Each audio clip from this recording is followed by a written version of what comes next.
Segura essa aqui, rapaziada. 13 transferências impossíveis de acontecer. Vamos ver esse vídeo aqui do nosso mano Victorano Fute. Simbora. Existem transferências do futebol que nem por todo o dinheiro do mundo parecem ser possíveis de acontecer. Alguns jogadores odeiam outros clubes declaradamente, outros têm feridas familiares envolvendo ou é ídolo do maior rival. É tipo ver o Messi de Real Madrid ou o CR7 de Barcelona. Imagina que loucura isso aqui, cara. Tem jogador famoso aqui dessa lista que passou a odiar o clube que era o clube de coração, mano. Que ele dava a vida pelo clube, brigava com os amigos pelo clube quando era ali mais jovem, né? E depois que aconteceu algumas coisas, ele passou a odiar esse clube. Hoje eu vou te mostrar 13 transferências que por mais dinheiro que alguém ofereça, provavelmente nunca vão acontecer. Então é isso, já pega seu prato aí, seu lanche, já se inscreve aqui no canal Victorano, certo? Se você for assistir comendo, né, meu amigo? Já se aconchega aí, meu parceiro. Esquentou a comida, tá na manha aí agora, então é isso. Vamos pro vídeo, se inscreve aqui no canal, beleza? Baixa. Pega aquela pipoca e se embora. No Chelsea. Vamos começar pela história mais pessoal dessa lista inteira aqui. Essa treta aqui é até meio pesada, mano. O Declan Rice não é só um ex-jogador da base do Chelsea. Ele era sócio-torcedor, ia pra todos os jogos com a família e o ídolo dele era o capitão John Terry, né? Quem não cresceu vendo John Terry aí jogando no Chelsea mágico ao lado... Meu Deus. Eu nunca ouvi falar desse cara.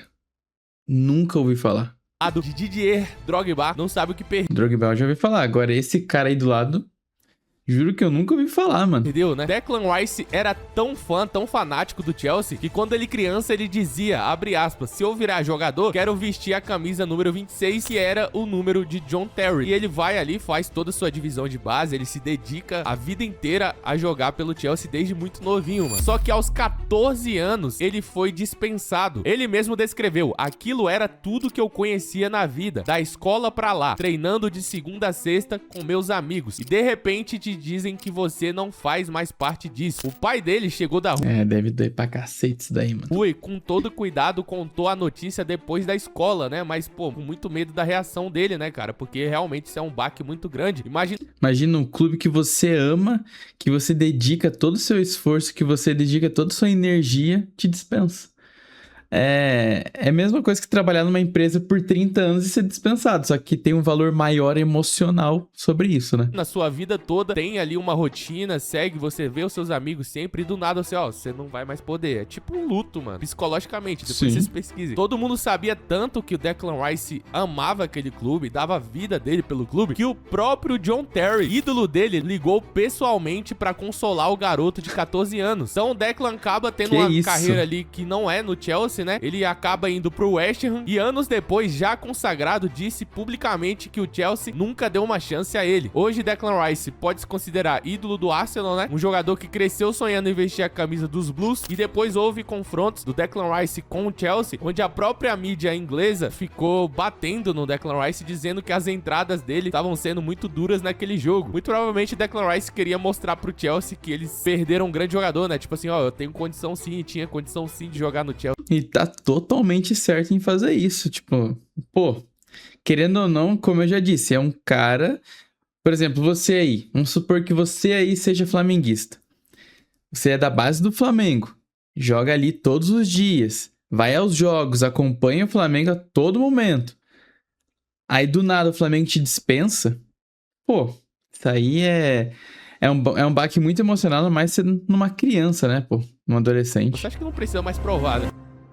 Erling Haaland no Manchester United. Essa aqui é uma treta familiar herdada e histórica, né? E confirmada 2 vezes pelo próprio jogador. O pai de Erling, Alfin Haaland, jogou pelo Manchester City. Em 1997, ainda no Leeds, ele se envolveu num lance com Roy Keane, capitão do Manchester United, que rasgou o ligamento do joelho. E como todo mundo, né, conhece essa história, a grande maioria conhece, é uma das maiores vinganças da história do futebol, o Haaland pai ficou em cima do irlandês caído, mandando ele parar de fingir. E o Kane tava com o ligamento do joelho rasgado, mano. Então o Roy Keane nunca esqueceu isso. Ele ficou com essa mágoa tatuada no coração pra sempre. 4 anos depois, em 2001, já com Alf Haaland no City, o pai do Haaland no City, Kane aplicou nele uma entrada criminosa que praticamente... Que isso?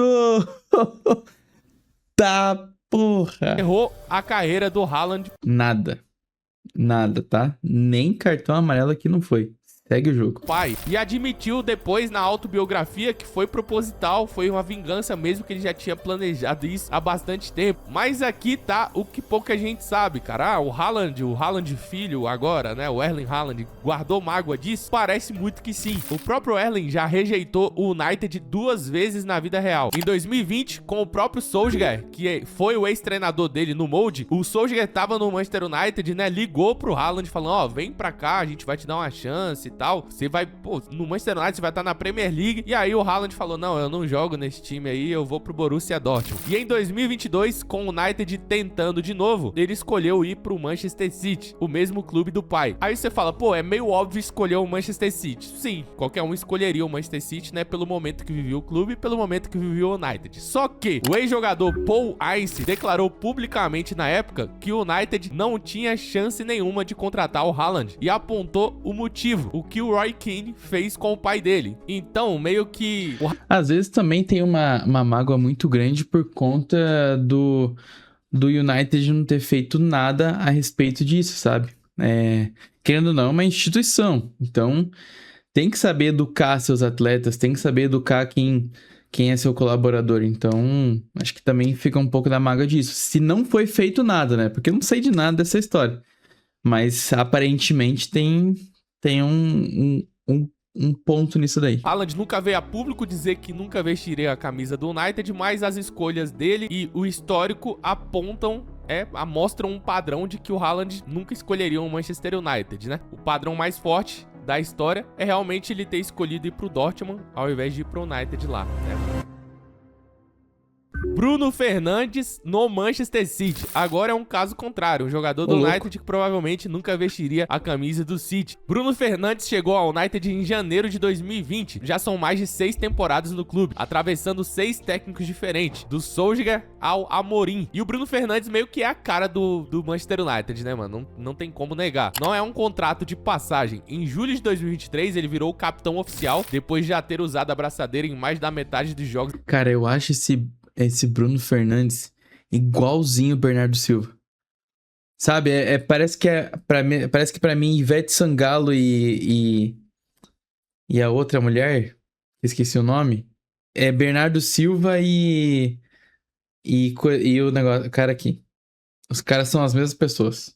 Ficou meio confuso porque eu não lembrei o nome, mas enfim, é isso aí. Na temporada anterior, no lugar do Harry Maguire. E segundo o próprio clube, ao ser anunciado capitão, ele já tinha 64 gols e 54 assistências em apenas 185 jogos. Números de quem carrega o time nas costas e não só a braçadeira. Então ele virou o líder técnico também do Manchester United. Mas o mais forte veio depois. Bruno Fernandes revelou publicamente que já teve 2 chances reais de deixar o United e recusou as 2, porque queria ganhar títulos ali. Ele comparou a própria lealdade dele a lendas que declararam, né, a sua lealdade a um clube só. Abre aspas, lealdade no futebol antes era tipo o Totti na Roma e Giggs no United. Chegou a dizer que ficou magoado quando soube que o próprio clube considerou vendê-lo para a Arábia Saudita. E mesmo assim ele optou por ficar. E escreveu uma carta aberta aos torcedores, abre aspas. Eu amo sair em campo em Old Trafford, mais que qualquer coisa no mundo. Não quero sair. Quando criança, né, com aquela rivalidade de irmãos, enquanto o irmão dele torcia pro time Messi, ele sempre foi time Ronaldo, e que cresceu vendo, né, o United de 2008, naquele United mágico do Cristiano Ronaldo. E foi isso que levou ele a seguir literalmente os passos do próprio ídolo até o mesmo clube. E ele tem uma antipatia muito declarada e também com o Manchester City, né? Num clássico de Manchester, ele mandou o próprio Pep Guardiola calar a boca num gesto que viralizou e depois justificou. Abre aspas, ele não merecia meu respeito naquele momento. Então, mano, por todo o contexto aí da história, né? Todo o amor que o Bruno Fernandes já declarou pro Manchester United, é praticamente impossível um dia ele vestir a camisa do City, né? É loucura dizer isso? É muito bonito você ver isso no futebol hoje em dia, na minha opinião, porque todas as transferências hoje em dia são baseadas em dinheiro e mídia, obviamente. Então, hoje um jogador ficar muito tempo num clube que ele gosta, que é um clube do seu coração, mesmo que ele não tenha sido formado na base daquele clube, é muito bonito, mano. Eu acho muito bonito. Eu acho que é muito mais valioso você construir uma história grande no seu clube do coração do que, sei lá, ganhar muitos títulos por aí. Eu acho, na minha opinião, acho que é maior ainda, sabe? Você vai sempre ser um ídolo naquele clube ali. Ele tá aqui nesse vídeo? Com certeza não, né, mano? Harry Kane no Arsenal. Essa história começa como humilhação e quase termina como fracasso total. Antes de virar o pesadelo estatístico do próprio clube que o dispensou, Harry Kane entrou na base do Arsenal aos 7 anos e foi dispensado aos 8, chamado de gordinho demais pelo ex-diretor da base, Liam Brady, que admitiu anos depois que errou. Ah, não, tá difícil de admitir que errou, né, o Liam Brady? Qualquer um, todo mundo sabe que você errou, você não precisa nem admitir. Não, precisa sim, mano. Ato de hombridade, né? O homem tem que reconhecer quando erra, mesmo quando é óbvio. Ele foi pro Tottenham, mas o caminho até virar profissional foi tudo menos garantido. Foi muito complicada a carreira do Kane, cara. Em 2011, ele foi emprestado pro Leyton Orient, time da 4ª divisão. O Kane, que na minha visão, ele nunca foi tão valorizado quanto está sendo agora. Sei lá. Acho que é muito pela questão do Kane nunca jogar num clube de alto padrão de mídia, assim.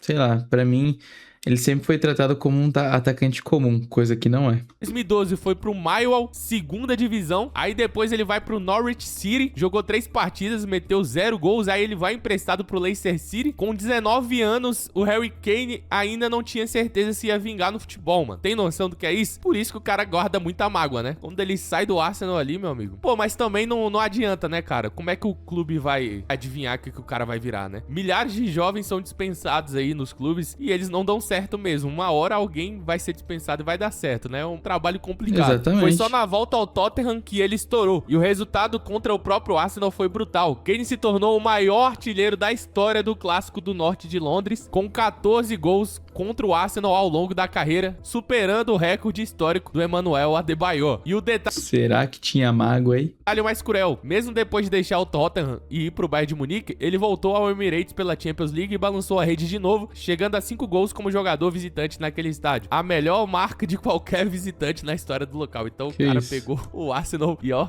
tapa. Pegou o Arsenal mesmo e falou, meu irmão, vocês vão ver que vocês estavam errados. E ele mesmo contou, cara, abre aspas, toda vez que a gente jogava contra o Arsenal, eu pensava, vamos ver quem estava certo. Então, meu amigo, acho que talvez agora o Kane possa ter dado uma diminuída nesse ódio, né? Mas realmente, o cara quis mostrar mesmo. Se tornou o maior artilheiro da história do clássico, ele quis mostrar. Eu acho que vocês erraram um pouco. Talvez, né? Talvez. O tal do... mas é muito difícil também acertar se o cara vai ser craque ou não, pô. Por exemplo, até os 19 anos, ele... querendo ou não era ninguém, entendeu?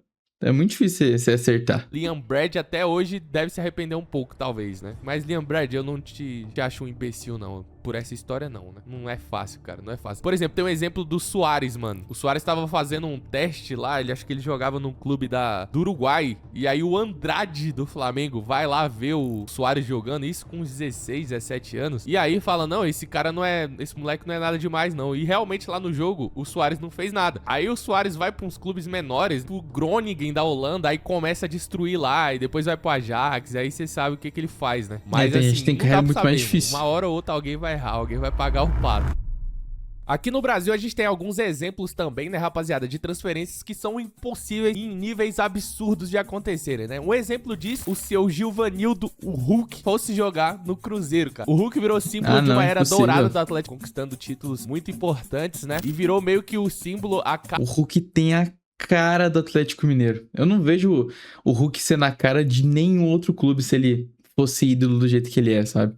Acho que ele tem a cara do Atlético Mineiro. Cara desse time do Atlético Mineiro. E do nada, se o Hulk fosse jogar no Cruzeiro, cara, Minas ia implodir, né? Claro que é um exagero. A galera de Minas aqui vai comentar. Meu Deus, eu não ia nem trabalhar amanhã.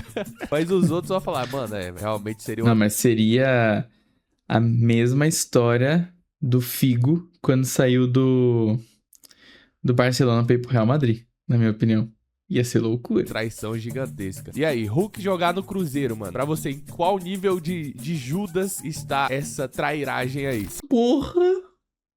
1 milhão. Se a gente for continuar na Europa, outro nível de traição parecida seria o Phil Foden ir pro Manchester United. O Foden joga com o número 47 em homenagem ao avô, que já faleceu e que o levava pra assistir aos jogos no Etihad Stadium. Ou seja, o cara joga com a número 47, tem o número 47 tatuado em homenagem ao avô, torcia pro Manchester City e levava ele desde criancinha pro estádio, cara. Foden conta que eles sonhavam juntos com o dia que o Foden iria vestir aquela camisa. Quando o avô faleceu, o número virou tributo permanente do Phil Foden. E dentro de casa a torcida é dividida. Bonito. A mãe Claire é torcedora vitalícia do Manchester City, assim como era o avô. Mas o pai do Phil Foden e o irmão torcem pro Manchester United. Então ele mesmo diz que o pai é torcedor do United e ele fica quietinho Aquele clima bom em casa desde sempre. ultimamente, mas que sempre teve muito aquela provocação dentro de casa, né, cara? E em 2012, aos 11 anos, Foden estava na arquibancada quando o Agüero marcou aquele gol no último minuto contra o Queen's Park Rangers, tirando o título do United. Então, o Foden sentindo aquela emoção como torcedor ainda antes de virar jogador do Manchester City. Então, colocar, mano, imagina, o Phil Foden, acho que a última coisa que passa pela cabeça dele é jogar no Manchester United, né, cara? Meio que estaria apagando a memória do avô dele, tudo que ele viveu com o avô dele. Ou não? Sim. Você acha que não? Ou você acha que ele poderia ir, sei lá, homenagear agora o pai que tá vivo e jogar no Manchester United? Eu acho bem improvável, né? Então, por isso que esse vídeo aqui é impossíveis ou quase impossíveis. Talvez ele possa jogar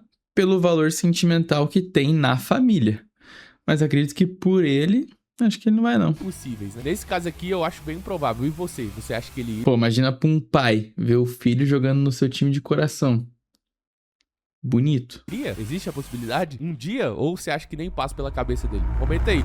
Existe. Lautaro Pouco, mas Martins existe. no Milan. Lautaro é o capitão da Inter de Milão e não é o capitão por acaso. Em 2023, ele marcou o gol que decidiu a semifinal da Champions League contra o Milan, o Derby della Madonnina, um dos clássicos mais intensos da Europa, levando a Inter de Milão à final. E o Lautaro Martins, cara, ele virou meio que o símbolo dessa Inter de Milão, né, cara? Apesar de na Argentina ele não conseguir ser o Lautaro da Inter, lá na Inter ele é muito respeitado, né, cara? Ele virou realmente o rosto da Inter de Milão. Quando especularam sobre uma possível saída, ele respondeu direto, abre aspas, não saio porque sou fiel ao projeto da Inter, me sinto em casa aqui. Desde o primeiro dia, todo mundo me tratou de um jeito que eu nem imaginava. Um jogador que recusou vários clubes pra permanecer na Inter de Milão, tem até negócio familiar ali, ele tem um restaurante lá na cidade também. Então, mano, imagina o Lautaro do nada, vixe. E também é muito difícil você tirar um cara do clube onde é 10 e faixa e é muito identificado com o clube, mano. Sei lá, acho que é mais em fim de carreira, assim, pra um Arábia, Estados Unidos da vida. De vermelho e preto aí. Acho que seria impossível pra ele, né, mano? Vinícius Júnior no Barcelona. No... Ia ser legal. Vinícius Júnior foi formado no Flamengo, mas construiu a identidade dele inteira em cima do Real Madrid. E principalmente em cima do ódio mútuo com o Barcelona. E claro, mano, a gente conta nos dedos, né? Conta nos dedos não, né? Falta dedo pra contar em quantos El Clássicos o Vinícius Júnior provocou, foi provocado, teve briga lá com o Gavi, né? Mano, era muita treta, cara. No Camp Nou, sob vaias constantes, ele já respondeu à torcida com um gesto direto. Fez o número 1 e o número 5 com a mão. Ah, mano, se o Vini fosse pro Barcelona, coisa que, na minha opinião, é impossível de acontecer, seria muito maior que o caso Figo. Acho que, assim, considerando em traições de futebol, né, seria... Acho que, assim, seria a maior de todas. Bom, lembrando que o Real tem 15 Champions League contra 5 do Barça, bem na frente da torcida rival em pleno clássico. Já teve embates físicos registrados com o zagueiro Ronald Araújo, inclusive um bate-boca que quase virou confusão generalizada em campo. Depois teve esses empurrões aí com o Gavi, muita treta. Então assim, não é que o Vinícius Júnior é um jogador do Real Madrid que poderia ir pro Barça. Seria muito pior do que o Figo. Seria muito pior do que o Figo, sem dúvidas. Porque o Figo tava no auge, o Barcelona colocou o Figo no auge de novo. O Figo era o melhor do mundo, tinha muita identificação com a torcida, mas o Figo não saía batendo boca com o Real Madrid, não saía xingando, provocando, não saía fazendo isso. O Vinícius Júnior, além de ter tudo que o Figo tinha, ainda tem o tempero da provocação, de sempre ter essa rivalidade. Então, mano, isso aqui é impossível, sério mesmo. Pra mim é impossível o Vinícius Júnior no Barcelona. Com certeza a torcida do Barcelona odeia o Vinícius Júnior, mas fala assim pra eles, quer o Vini? Óbvio que os caras querem, né, pô? Barcelona. Outra transferência que é impossível também, ao meu ver, é Arrascaeta ou Bruno Henrique no Vasco. Arrascaeta e Bruno Henrique viraram símbolo de um Flamengo renovado, um Flamengo que briga por muitos títulos desde 2019. Bruno Henrique, se eu não me engano, o Flamengo tava pensando em fazer um busto dele lá Acho que no CT. Eles construíram ali todo o seu respeito pela torcida do Flamengo, decidindo inúmeros jogos, sendo extremamente importantes em jogos dificílimos, né? O Bruno Henrique, pelo amor de Deus, virou o rei dos clássicos, decidiu Libertadores pro Flamengo na campanha de 2019, magnífica. Depois agora, recentemente, mesmo com a idade avançada, decide lá no jogo contra o Atlético Mineiro, que dá basicamente que coloca o Flamengo ainda na disputa pelo Brasileirão. O Bruno Henrique é impossível falar tudo que ele já decidiu pelo Flamengo, né? O cara tem taça a rodo, né, mano? E o Arrascaeta a mesma coisa. Bruno Henrique. Não, mas me desculpa também aos torcedores do Vasco aí. Você trocar um Flamengo que tá ganhando tudo, uma carreira aí de poder ganhar muitas coisas pra ir pra um Vasco, irmão. Sei lá.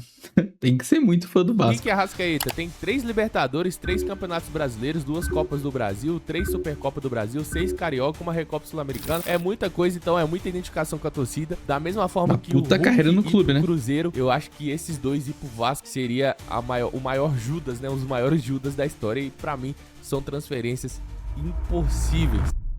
Lá na Inglaterra, de novo, outra transferência que seria considerada uma grande traição é o Saka ir pro Tottenham. Saka é produto da Haley End, a base do Arsenal desde os 7 anos. O que faz esse caso aqui aparecer nesse vídeo é como ele enxerga os jogos de clássico, como ele vive o clássico do norte de Londres hoje. Mandou recado pro Declan Rice antes do primeiro clássico dele. Abre aspas, você não pode perder esse jogo pro Spurs. Depois de vencer, postou, norte de Londres é nosso, sempre e para sempre. Mano, é porque o moleque da base, ele vai viver os clássicos desde muito criança, né? E ele é instruído que aquele time ali é o maior rival. Então, o cara vai carregar isso aí até o talo, né, mano? Flamengo e Vasco, por exemplo, as duas bases, mano, pô, os caras se odeiam com todas as forças, mano. E aí o Bukayo Saka é igual o Real Madrid e Barcelona. Pro Gavi, pro Paulo Barsi, pra todos esses jogadores, jogar contra o Real Madrid e perder é uma ofensa, né? Pra quem é cria também da base do Real Madrid, subir e perder pro Barcelona. E que continue assim.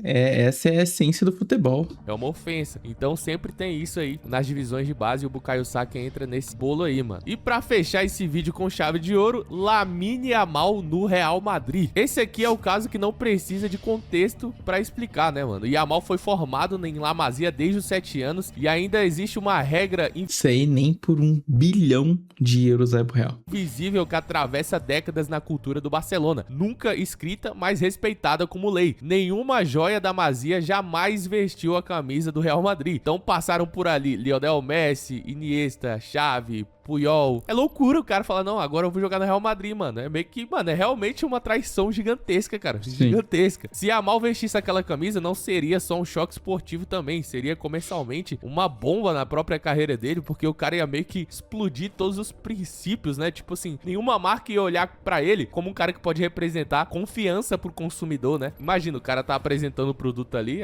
alguém vai comentar, o cara trocou o Barcelona pelo Real Madrid. Que moral ele tem. Então, irmão, é impossível. Isso aqui é literalmente impossível. No futebol, cara, mano, a gente... Acho que nem o Real Madrid tem coragem de fazer uma proposta pro Yamal, cara, porque todo mundo já sabe a resposta, né? fala que é impossível, a gente sempre fica com o pezinho atrás, né? Vou mudar, esse aqui tem 0,00001% de chance de acontecer. Não, isso é impossível. Mano, a gente não sabe, impossível. Mano, mas... A não ser que aconteça uma bomba assim que ele é odiado pela torcida do Barcelona e ele começa a odiar a torcida do Barça também e vai dar um troco, mas assim...